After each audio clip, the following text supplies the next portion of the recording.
we're two of them. I go by Text. Ibuprofen. And our third member, Matty J, couldn't be here. He's up in New York. We're all located in Staten Island. Hip-hop group. Doing our thing for a couple years now. Grew up in Montgomery County.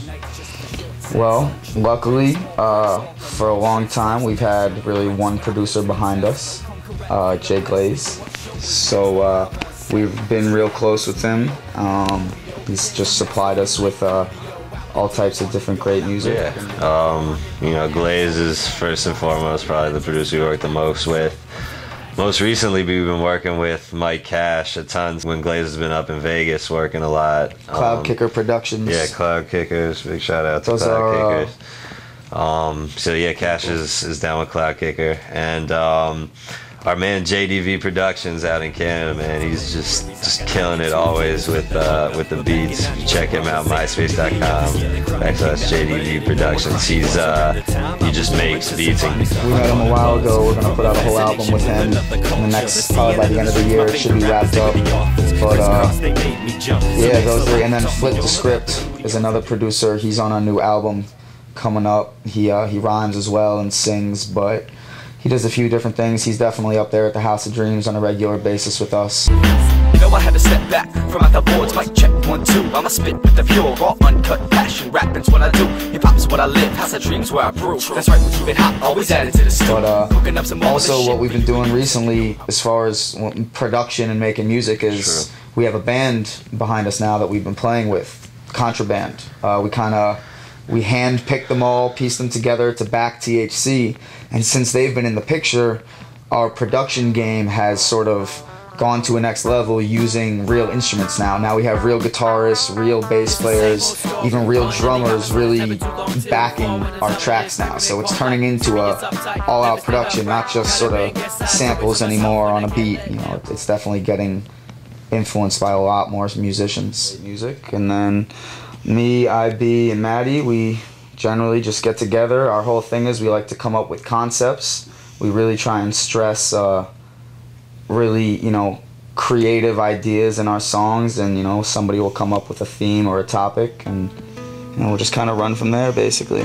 Yeah, we got the House of Dreams up in Staten Island where we make most of our stuff. We work with, obviously, Glaze a lot. We've got a ton of other producers we work with. We work with Flip the Script. We work with Mike Cash up there, who's always up at the House of Dreams chilling as well. Works with Glaze. We're working with a Canadian producer, JDV. So we got like a ton of people in the camp, and also Chris makes a lot of beats too. So you know, we just get in the basement. We're in the basement at least, you know, every other day making a track, working on some things, vibe out to a beat, get the concept, go from there. Well, at one point, you know, we just because of the type of music that we grew up listening to, we were definitely, you know, like a really underground hip-hop type of thing, but definitely concentrating on like the lyrics and the actual rhymes inside of it. But by now we really branched out, and it had a lot to do with the production that we've gotten. Now, you know, you really can't describe it. I wouldn't even necessarily stick to the term hip-hop with our music these days. It's just kind of whatever fits the track, you know. Sometimes it could be down-tempo R&B-ish almost. A lot of it's getting really on a real pop tip, you know, because we're getting a lot of singers involved with the music we've been doing, and we're trying to take our concepts and our lyrics and really make them acceptable to the mainstream audience. You know, we try and get really good sounding music, but we still try and focus on that deeper meaning inside of our lyrics and inside of our verses, basically, I think. Yeah.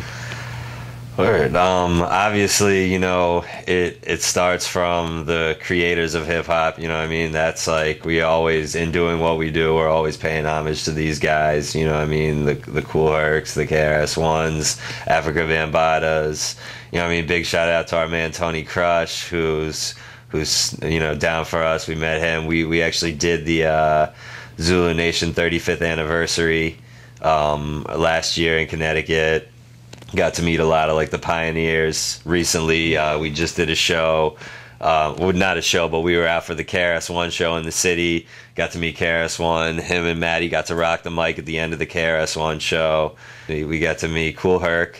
which was crazy. We carried his records into the place. These are literally the guys that, like, if you look in the history books of hip hop, if you go to the museums that hip hop has made its way into these days, like, these are the guys that are actually credited for starting the the whole movement and the whole culture that is hip hop 30 years later. But as far as, so yeah, we definitely always pay homage to them, but as far as the people that we grew up listening to, like I said, we were really influenced by a lot of underground hip hop. So for me, since back in the day, and I was on the car on the way here, Black Star, which is Mos Def and Talib Kweli, they were huge to us and still are. And I think definitely I always try and put Slug from Atmosphere up in there. I think his whole poetic style and just their ability to just really do them on tracks and it succeed and not really worry about what they should say to appeal to the to the public, and just he just writes whatever he wants. It's always been real inspirational. So I think to all of us, those are different MCs that really got there with us. Yeah, definitely. I don't know, Jurassic 5 was always great influence. Sound bombing too, like Raucous, back in the day, Raucous is like, that's what we came up on. That was it, you know what I'm saying?